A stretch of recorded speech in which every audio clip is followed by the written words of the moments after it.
Hello, my name is Dr. Arandi. I'm assistant professor in psychiatry. Today I will be discuss or presented vitamin B12 and related to psychiatry and also related to general medicine. Vitamin B complex, which is very important to the human being. Let me say about something about B12. Vitamin B12, it is a vitamin which is water soluble. Can be taken from the outside the body. The sources of it could be the liver, either chicken liver, beef liver, or and also from the meat, also from the fish and chicken, and from the eggs, and from the milk, and from the cheese. When we taking the sources of vitamin B12, it is go to the stomach where there is secreted the stomach, the pepsin, and the intrinsic factor which is found in the internal flora of the stomach. It is transferred the sources of vitamin B12 to the free vitamin B12, which is essential for us, and go to the ileum, and from the ileum it can go to, by the help of pancreas, go to the bloodstream where it is fat soluble, and there is no need for connection with a protein to be distributed. The indication for vitamin B12, it is for memory, for dementia, and for myelination, for myelin sheet production, which is covering the nervous system.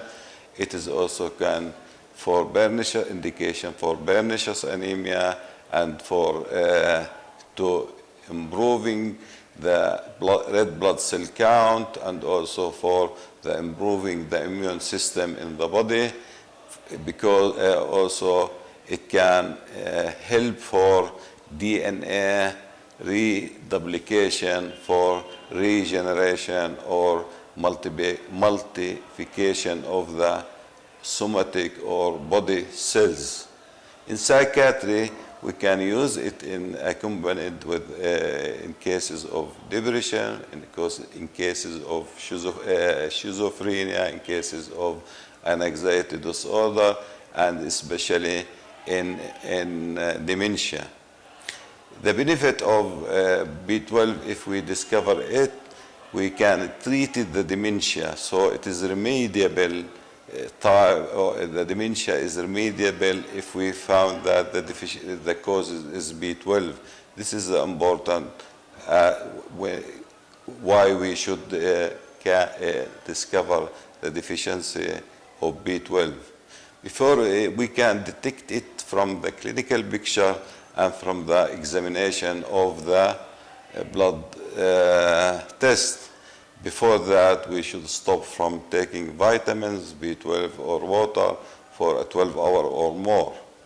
The normal range of B12, it is from 200 to 900 microgram. The clinical picture of deficiency of vitamin B12 is the mouth and the tongue of the mouth can be seen as furrow. There is a pallor skin, there is yellowish coloration around the eyes, there is headache, poor concentration, memory loss, and there is numbness in the periphery, and this is due to anemia. There is general malaise, muscle stiffness in the morning, and there is also dyspnea. They feel breathlessness in his chest.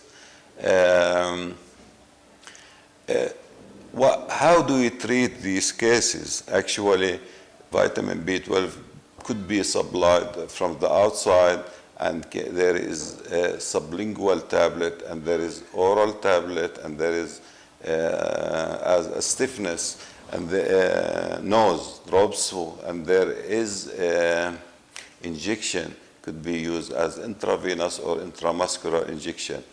If the causes of deficiency of vitamin B12 is multiple, could be the restriction of the meat intake, The vegetarian people can get less meat, and so many of them have vitamin B deficiency. There should be, could be the cause is if the patient has or the client has gastrectomy, has surgical operation in his intestine or in his stomach. Celiac disease, Crohn's disease is responsible for vitamin deficiency. What is the course of the treatment? If the gastrointestinal tract is well and there is good absorption, we can take it as orally. Sometimes we take it by sublingual tablet or as a drops, which is going directly to the blood and distributed in the bloodstream. As an injection, we give, if there is severe deficiency, we could give it as an injection, one which contain about 1,000 microgram as intramuscular injection for 7 days, then once weekly for 3 weeks, then monthly intramuscular injection. And later on, after many months, we can re-evaluate the condition and decided what sort of dose will we continue. However, there is many patients who is continue to take vitamin B12 continuously for a long period of time. If we take a vitamin B12, it should be in the morning period time because it is give energesic, and it is because it is energesic. If we give it in the time or afternoon, it maybe cause insomnia. Thank you for your listening. Thank you.